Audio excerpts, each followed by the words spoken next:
Joe Biden has stage 4 cancer, and now even the Democrats are asking, what else were we lied to about?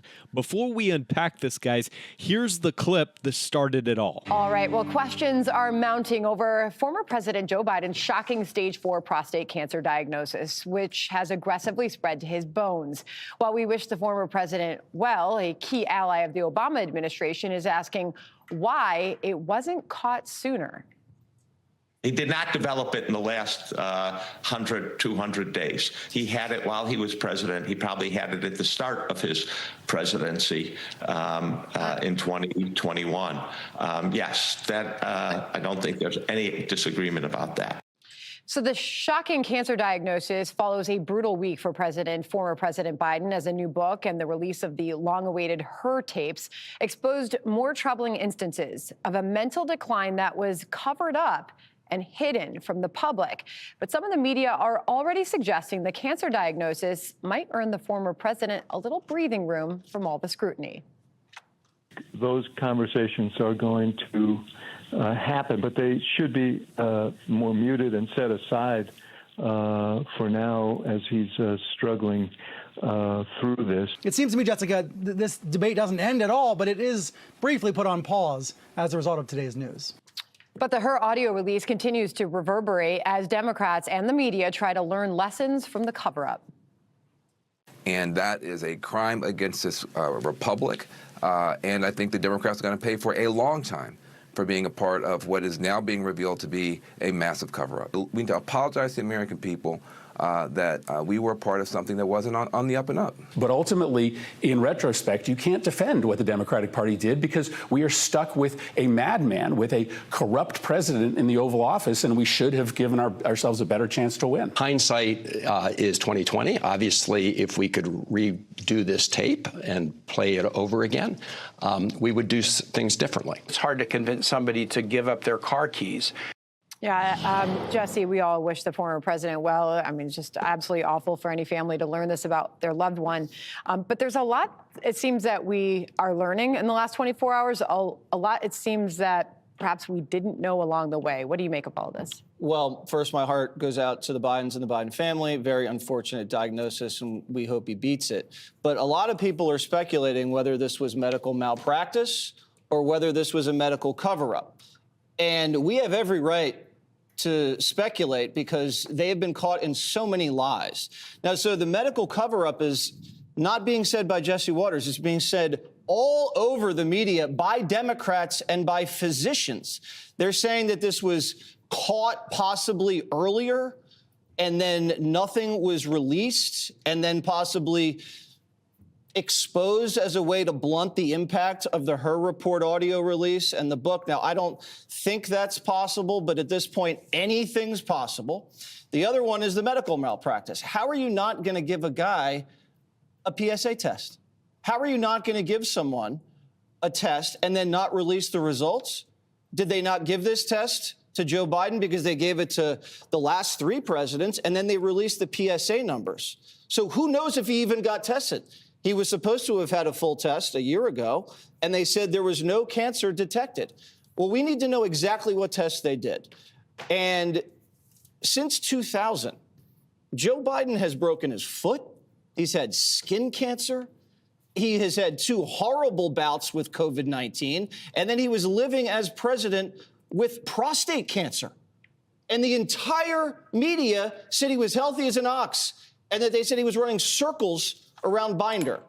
And so this doctor, O'Connor, was his personal physician. There's a funny axiom that says, you know, having a personal physician 24/7 around the clock is a leading indicator of death. A lot of celebrities, a lot of wealthy individuals have these doctors on call, and they kind of give you anything, and they're just there to protect the brand, there to protect the status and the job. That happens with some people, but this guy O'Connor takes it to a next level. This guy was brought in from Delaware, and he was in business with the Biden family. And this is his oldest president in American history, probably the sickest sitting president of this century, and he never gave a press conference. In 4 years, O'Connor never came to the press and said, this is what the president is dealing with. That is he needs to be brought in, he needs to be subpoenaed, and he needs to answer some of these questions.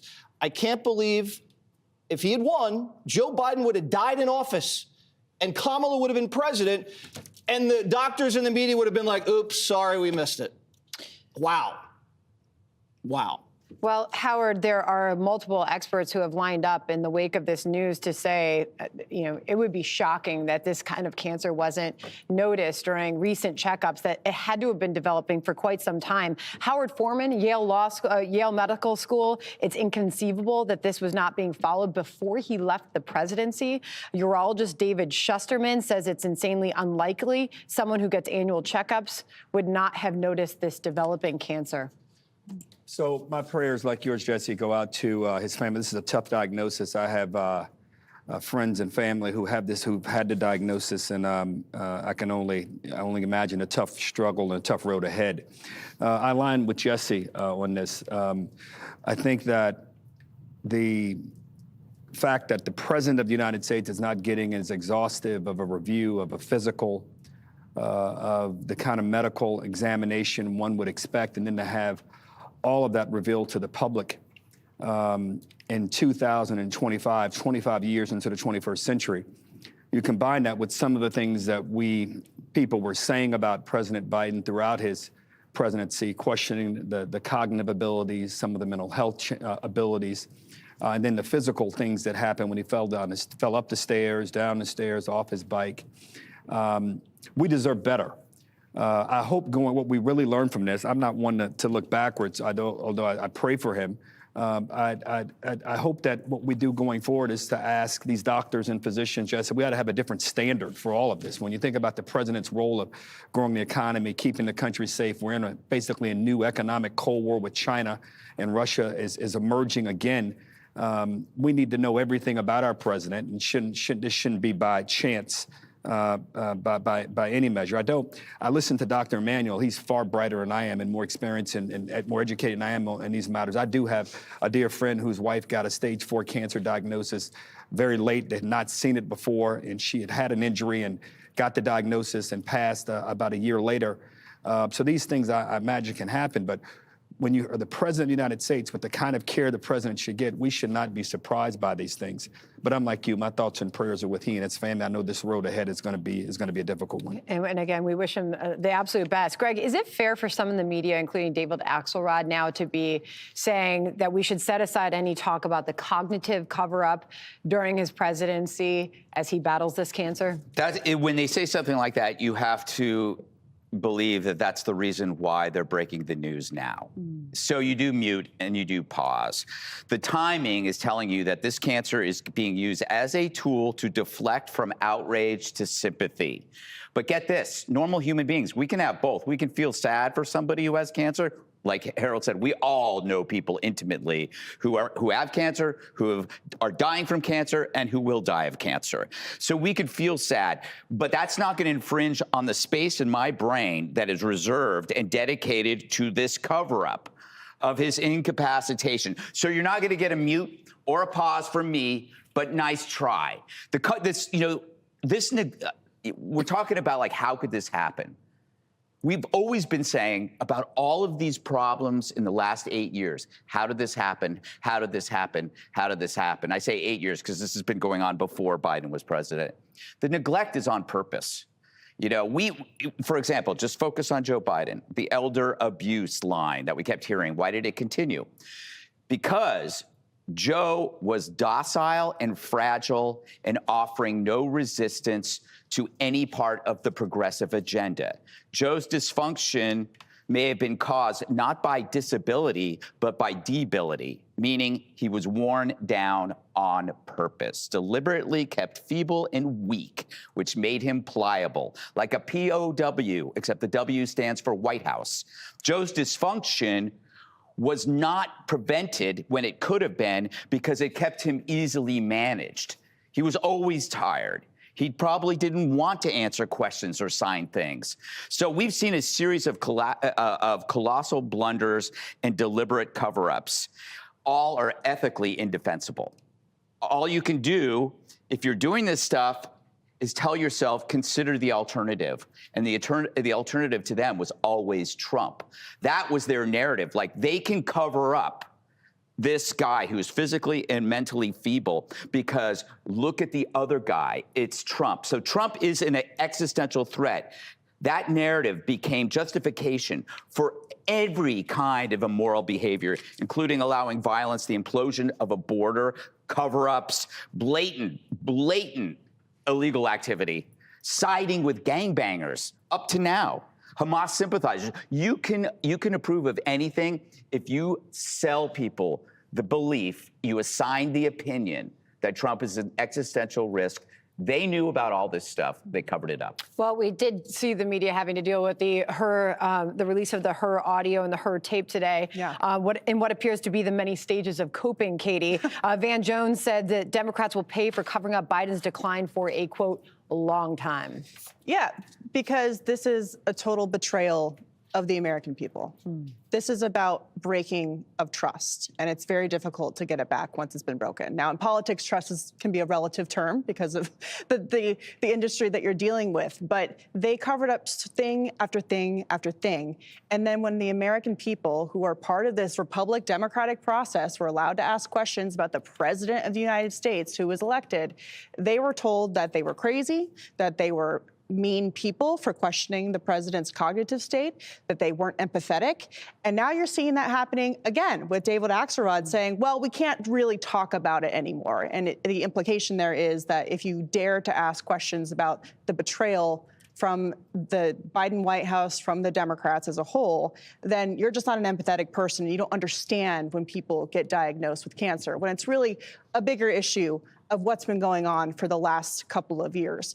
I don't know how they get out of this, because in order to regain the trust that they've lost, you have to be very transparent, overwhelmingly, and yet they're still doubling down on covering up and not talking about it. So politically, for them, it's very difficult for them to go out and say, you can trust us and believe us when we're talking about things that we'll do for you, when they can't even come to terms with the fact that this was obvious for years. The White House doctor not coming out to give press conferences, not answering any questions. I went back through all of the letters that the White House doctor put out, not a single mention of this. And also, it's kind of a betrayal to the president. I mean, how did you not, if this is what they weren't doing, give someone of that age, the president of the United States, that kind of physical test? I mean, how could you not give the test? Those questions will be asked for a long time. Guys, if you're sick of being lied to and gaslit by the media and political elites, do me a big favor, guys. Go ahead and smash that like button.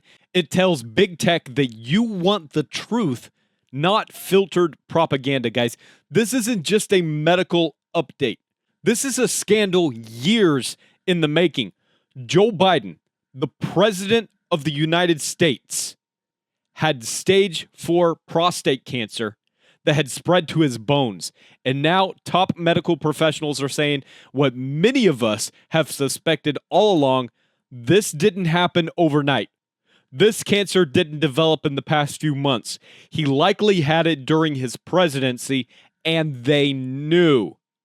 Let that settle in, guys. The commander-in-chief of the most powerful nation on earth was possibly battling a life-threatening illness while making decisions that shaped our economy, our foreign policy, our military, and none of us were told. Now here comes the kicker, guys. His personal doctor never gave a press conference in 4 years. Zero transparency, zero accountability. Dr. O'Connor, handpicked from Delaware, closely tied to the Biden family, was apparently more concerned with protecting a brand than informing a nation.